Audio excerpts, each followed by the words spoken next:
queridas madres, queridas hermanas, miembros de institutos de vida secular, almas consagradas a Dios en forma privada.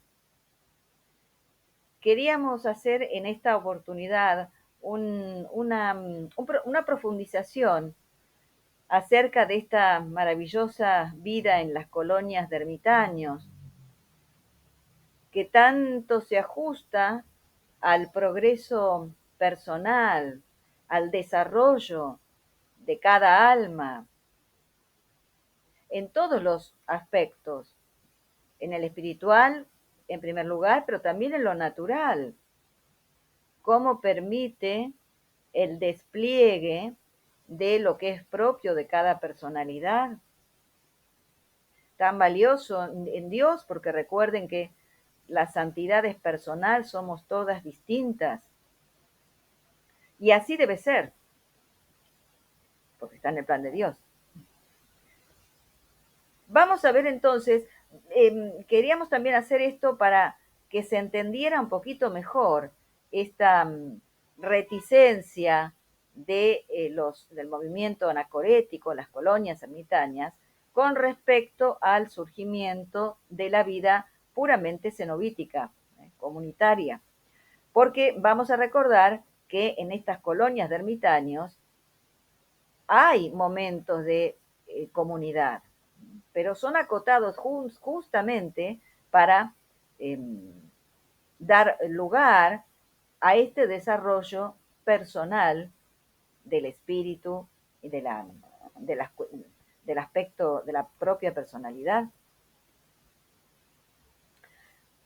Recordemos que las colonias de ermitaños surgen ante la facilidad de atender a la propia subsistencia tan difícil en los lugares desérticos. Y además porque se contaba con la cercanía de los formadores, de aquellos monjes ancianos en la vida espiritual a los que uno podía recurrir con facilidad.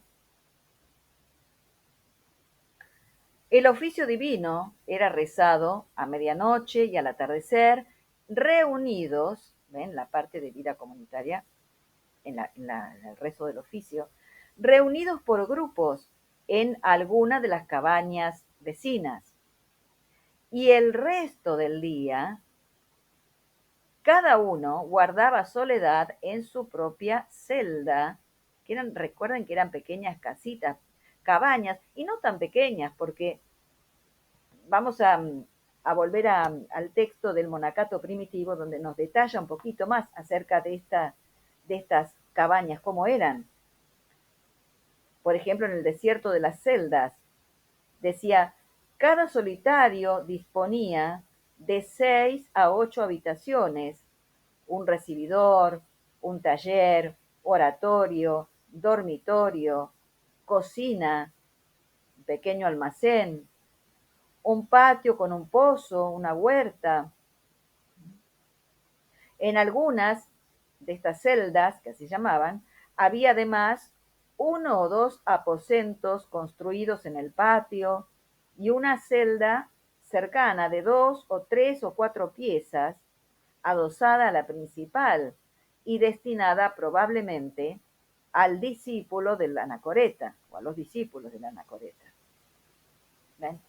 Pero todas estas pequeñas construcciones eran pobres, todas muy pobres, escasísimo mobiliario. Tener algo más que lo imprescindible era intolerable abuso. Y estas colonias de ermita, estas celdas, como vemos en la ilustración que tenemos aquí de San Antonio, con con la colonia de ermitaños, estaban situadas cerca, sí, pero lo bastante lejos unas de otras para que sus moradores no pudieran verse ni oírse. Es fundamental esto porque pasan en la oración personal continua durante el día, durante ese resto del día que no se ocupa en el oficio de medianoche y del atardecer. Oración personal, trabajo personal. con oración, con continua meditación de los salmos, recitado de partes de la Sagrada Escritura, y el trabajo que consistía sobre todo en confección de cestas, cuerdas, esteras, transcripción de libros, muy propio del monje.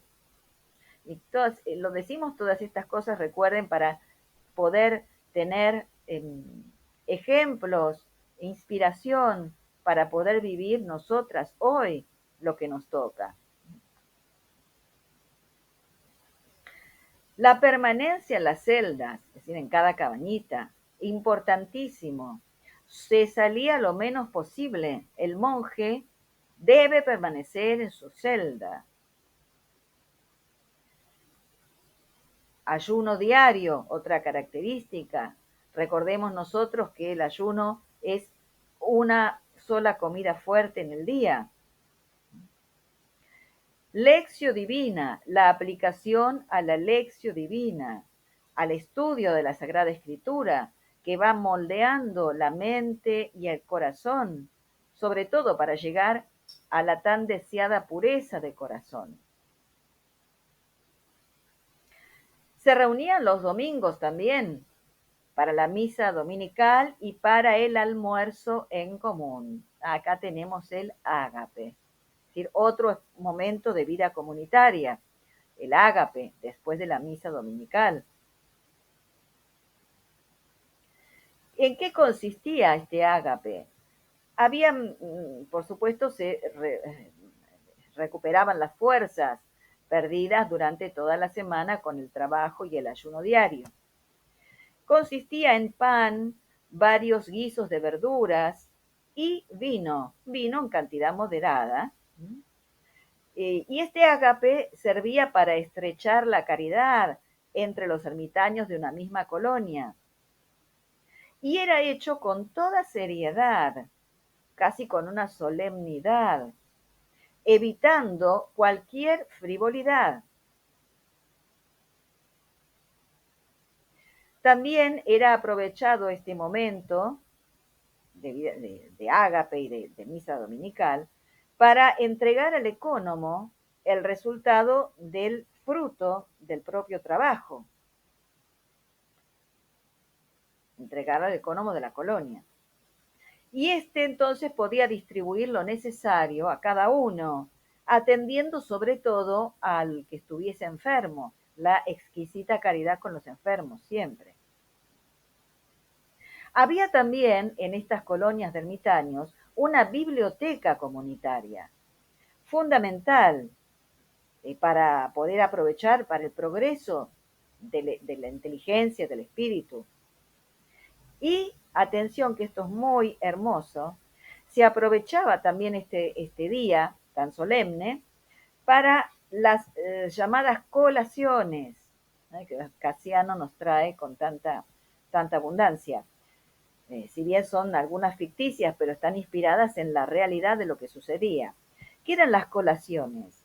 Diálogos entre varios ermitaños bajo la dirección de un anciano que moderaba el diálogo, un padre espiritual, y que resumía después las conclusiones y animaba a los monjes a la perfección, a progresar en la virtud.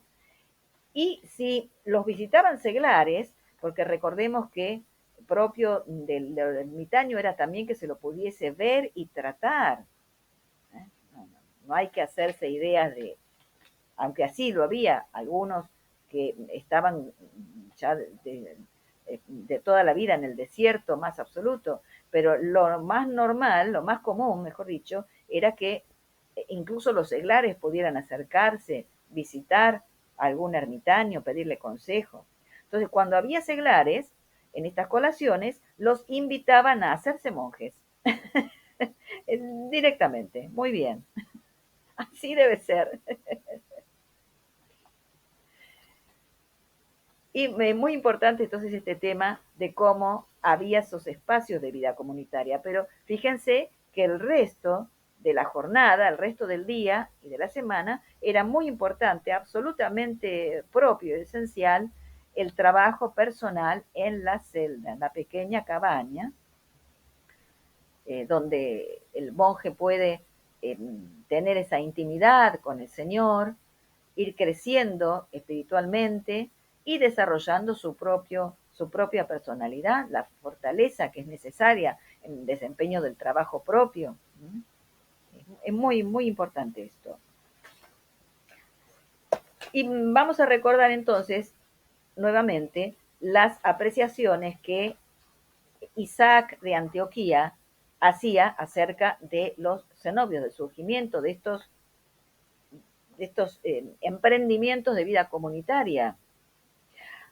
Por supuesto, vamos a dejar en el próximo video, Dios mediante, vamos a hablar de San Pacomio y de esta irrupción de la vida cenobítica, dejando en claro que eran hombres santos y que algunas almas, casi la mayoría, podríamos decir, les va bien este tipo de vida más cenobítica, comunitaria en todo. Algunas, quizá la mayoría, pero eh, no es para todos. La vida puramente cenobítica es para muchos, sí, pero no para todos. Y esto hay que saber respetarlo y no obligar jamás a alguien que está llamado a una intimidad más personal con el Señor, no obligarlo a formar parte, a ingresar en lo que es una vida cenobítica puramente. No, se hace mucho daño con eso, ¿eh? Mucho daño. Bien, entonces nos recordaba Isaac de Antioquía este texto tan maravilloso. Dice, los santos padres de la vida monástica dejaron pequeños monasterios, entendiendo monasterios por lugar donde vive el monje. Así sea una cueva, ese era el monasterio.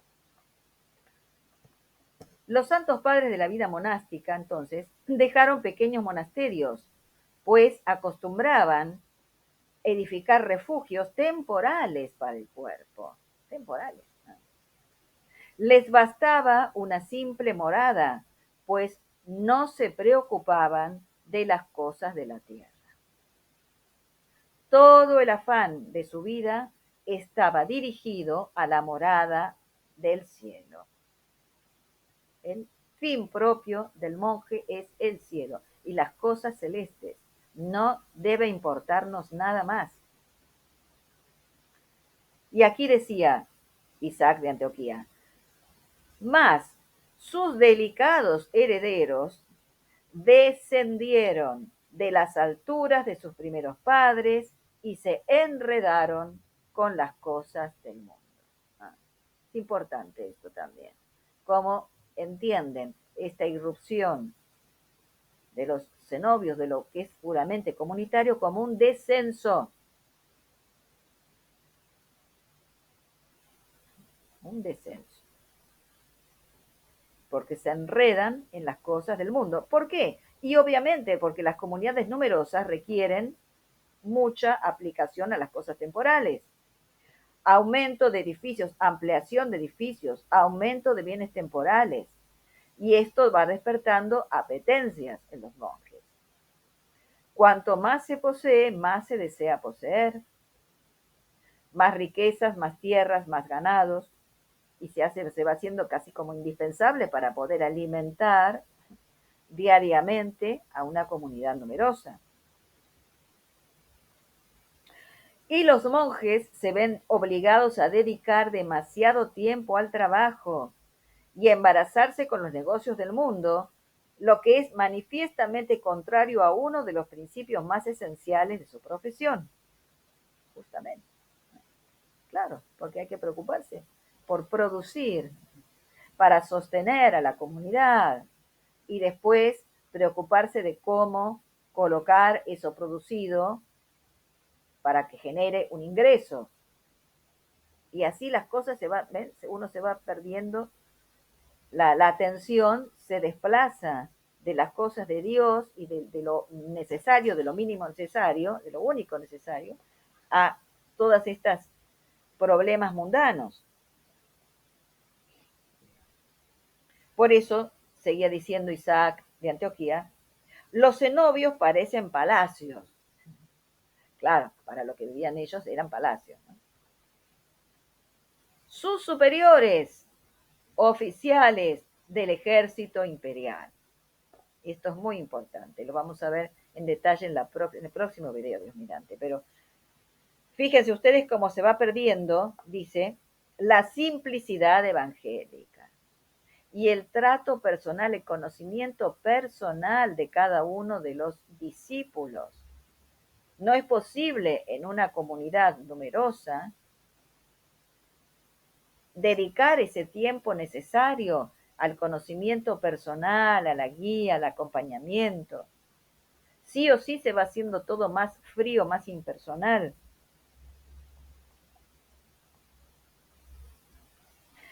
Y algo importante, nos dice Isaac de Antioquía, se da paso a la arrogancia, la presunción, el orgullo y la ambición, esto sobre todo en los que dirigen estos cenobios, estas comunidades, cuidado. Es como, ¿saben la impresión que a mí siempre me dio cuando estudiaba esto? Es como que eh, los ermitaños previeron el desarrollo nefasto que todo esto iba a tener en los tiempos modernos, sobre todo, los tiempos que nos tocan vivir, ¿no? Porque los desastres en la vida comunitaria, recuerden esa religiosa, que uno de los primeros videos que sacamos, lo voy a poner como vínculo aquí. Hablábamos de eso, una religiosa de edad madura se quejaba, me comentaba, cómo ella no había entrado a un convento para llevar la vida que estaba llevando, que se sentía vacía después de tantos años de vida conventual, y claro, porque la habían tenido constantemente hacia afuera, ocupada en cosas de vida comunitaria, y no había podido finalmente encontrar a aquel a quien ella buscaba. Es tremendo esto. Más todos los dislates que ocurren y los verdaderos abusos de autoridad. Terrible. Sobre todo en esta época y sobre todo en aquellas fundaciones que pasan por ser tradicionales en el Novus Ordo.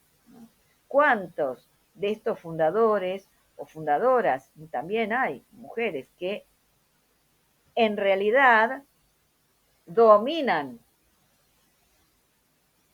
Y sobre todo esto pasa cuando estos superiores conocen algo de lo que está sucediendo en la iglesia, pero ocultan a los miembros del instituto lo que realmente sucede para que no eh, les pidan definiciones concretas.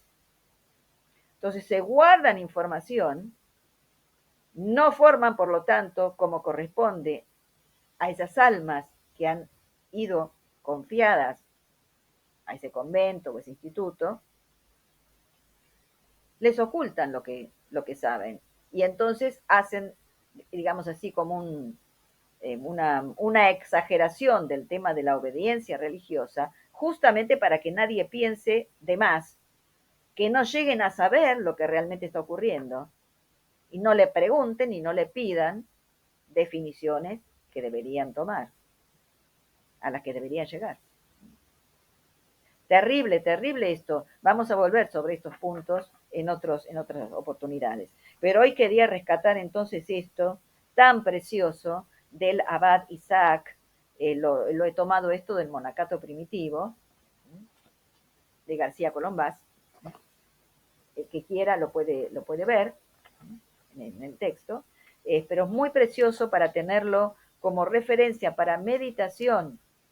Porque, repito, los monjes, los ermitaños supieron ver un hilo conductor en todo este tema del cenobitismo y los posibles desvíos a los que podían llegar, como de hecho se llegó, que es lo que hay que evitar a toda costa.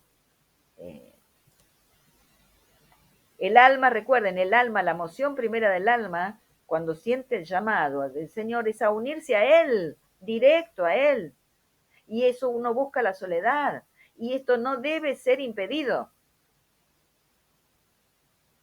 aun cuando se vive una vida más cenobítica, no puede ser absoluta la vida comunitaria.